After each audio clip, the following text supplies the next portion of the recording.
चुनाव न लड़ते हुए भी जिस प्रकार ने राज ठाकरे ने एक अलग अंदाज में मोदी के खिलाफ प्रचार किया था, और अभी हालात ऐसे हैं कि नहीं मगर बी टीम में ही हाँ ना, नहीं हम पूरा डील हम कर लेते।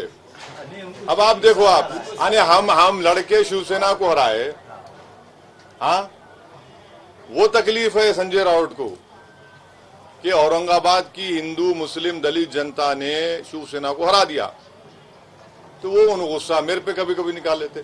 सर आखिरी सवाल मेरा ये है, मेरी तरफ से आखिरी सवाल ये है कि फिर एक बार कल की सभा में हो सकता है कि औरंगाबाद का नाम संभाजी नगर किया जाए, इस मांग को आगे बढ़ाते हुए सरकार पर दबाव बनाएंगे। सर आपकी और सर की दोनों की प्रतिक्रिया चाहिए। बोलते यार क्या तुम इम्पोर्टेंस दे रहे थे लोगों को, आप लोग खामखा धूप में। एक बात सुनिए क्यों इतना धूप में टाइम खराब कर रहे हैं आप, जाइए ना।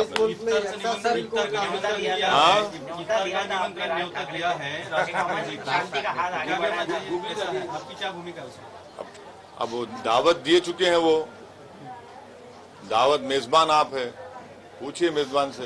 लेकिन वो शादी को गए दूसरे, लेकिन दावत उन्होंने ली नहीं, शादी को गए। भागवत करार बीजेपी दावत के घर पे शादी के लिए जाने को था राज ठाकरे, लेकिन यहाँ अच्छा है भाई, अच्छा नहीं आए तो अच्छा है।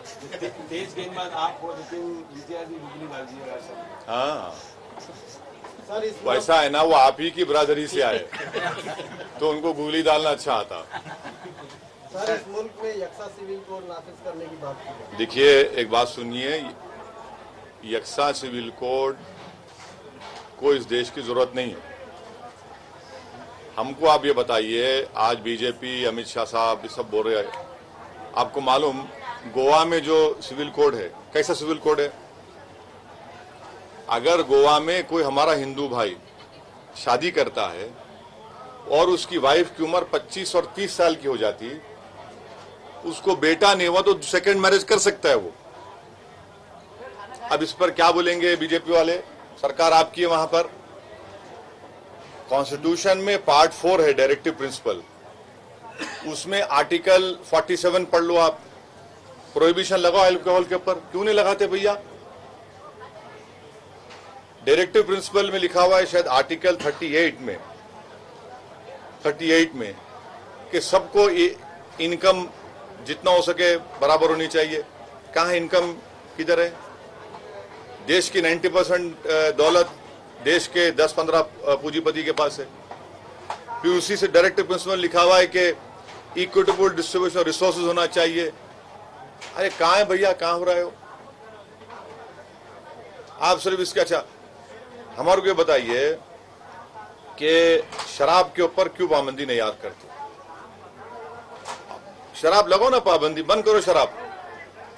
बीजेपी जहां सरकार में आप डायरेक्टिव प्रिंसिपल्स का महात्मा गांधी ने खुद बोला था, जैसा आपने गुजरात में लगाया चलो वैसा ही थोड़ा बहुत करके लगाओ ना, लगाओ आप जहां आप सरकार में। शराब पे आप नहीं लगाना, बंद नहीं करना चाहते। क्यों बंद नहीं करना चाहते?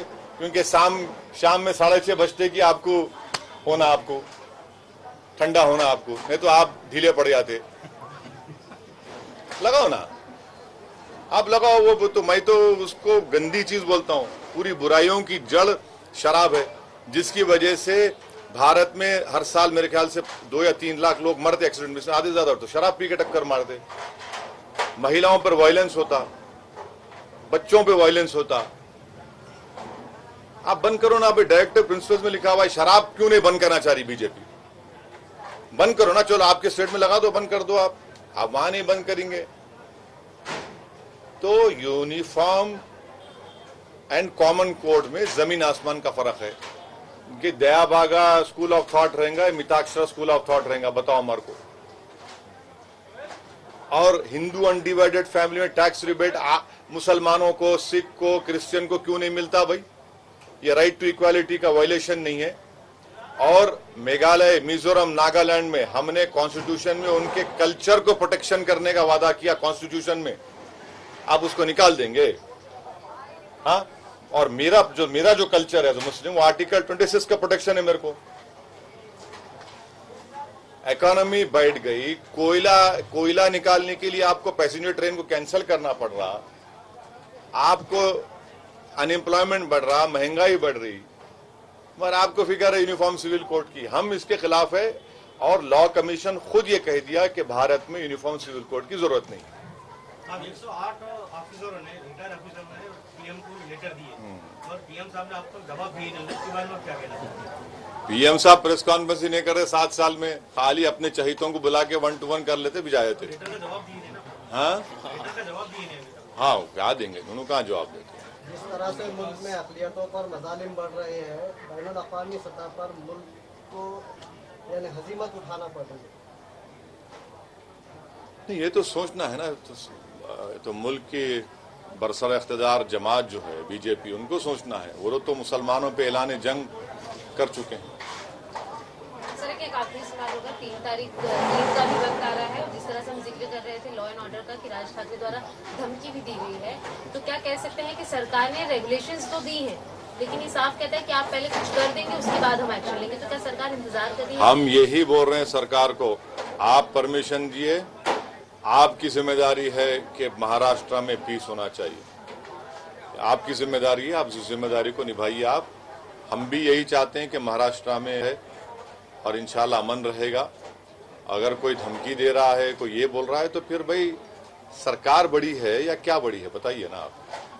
सर इम्तियाज सर ने पिछले महीने में एक प्रपोजल दिया था महाविकास आघाड़ी सरकार को कि उन्हें महाविकास आघाड़ी सरकार में ज्वाइन किया जाए, उस 3 पहिया गाड़ी को एक 4था पहिया एमआईएम का लगाया जाए, क्या लगता है?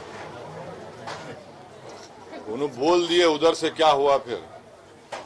आपको लेकर के शरद पवार को मिलने जाने वाले थे। हाँ, आपको साथ में लेकर के इम्तियाज सर शरद पवार को मिलने को जाने वाले थे, मिलने को गए नहीं, इसलिए कुछ हुआ नहीं होगा।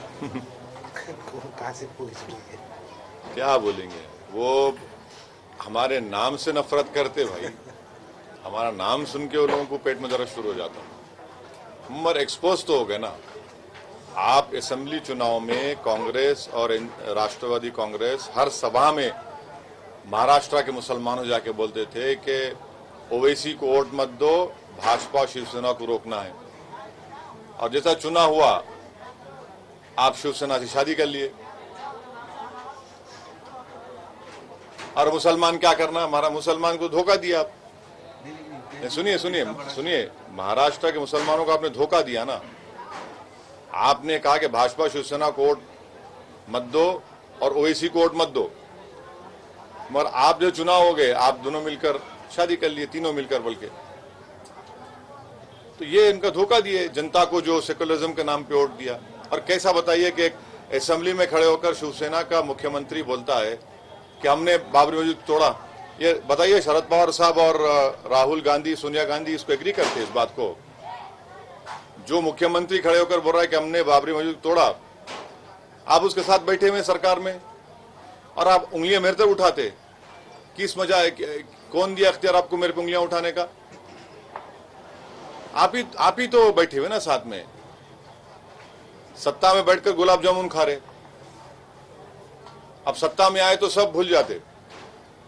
अब कल कोई इसमें से पार्लियामेंट चुनाव से पहले कोई कूद गया बीजेपी की तरफ, सेकुलरिज्म जिंदाबाद। तो कोई कूद सकता है क्या? हाँ, कूद सकता है कोई? कितने कूदेंगे देखो तुम, ये लोड करके रख लो तुम। जब होगा तुम आना, तो मैं तेरे को बोलूंगा। सर, एक सवाल ऐसा है कि राज ठाकरे की रैली के बाद में बहुत सारे पार्टी अब रैली सिलसिला शुरू होगा। उद्धव ठाकरे भी रैली ले रहे हैं मुंबई, तो क्या एमआईएम भी एक रैली करेगी? वैसे भी मुंबई की रैली पेंडिंग है। नहीं करेंगे, क्यों नहीं करेंगे? करेंगे, एक नहीं कई जगह करेंगे। जवाब दे देंगे। और हमारे पास क्या है ना, हम जब रैली करते हम बुलाते नहीं, ए आ आ आ आ तू गाड़ी लेके आ, 5 लेके आ, 6 लेके आ, 4 लेके आ। वो दिल से आते हमारे पास। नहीं ऐसा नहीं, ऐसा नहीं। होगी वही मैदान। अगर कल सुबह का परमिशन दे दो हमारे को, हम कर लेते रैली वही मैदान में। अरे कहीं पर भी दे दो, इम्तियाज जलील, डॉक्टर गफ्फार कादरी, एमआईएम को कल दे दो, हम आ जाते। हमारे को बुलाना नहीं पड़ता, उधर से तू 5, इधर से 6 लेके आइए, क्या है वो? ऐसा नहीं करते आप बोलो। हाँ, सबकी तरफ है इशारा, सबकी तरफ है, एक की तरफ नहीं है। एमआईएम पार्टी जो है जमीन से जुड़ी हुई है, लोग सुनने आते, देखते। तो परमिशन ले, हम करेंगे। अभी ईद भी सुजान दीजिए, फेस्टिवल है, लोगों को आराम से अपनी दोनों फेस्टिवल्स को सेलिब्रेट करने दीजिए। नहीं एक क्यों, बहुत होंगी रैली, एक क्यों बोल रहे हैं? अब माशाल्लाह से आप हमारे साथ है। लेकिन वहाँ होंगी मराठवाड़ा सांस्कृतिक मैदान में होंगी जहाँ पर राज ठाकरे उद्धव ठाकरे नहीं, जब होगी, नहीं सुनिए, जब होगी आपको हम दावत देंगे, आप आइए ना। हमारे लिए आम खास है, इसमें आम खास जनता आती है उसमें। वंचित का आपने साथ छोड़ा है। हाँ, बहुत अच्छे पढ़े लिखे वेल रेड पर्सन कहे जाते हो। कौन मैं? महाराष्ट्र में अच्छी नजर है, आपको क्या लगता है बीजेपी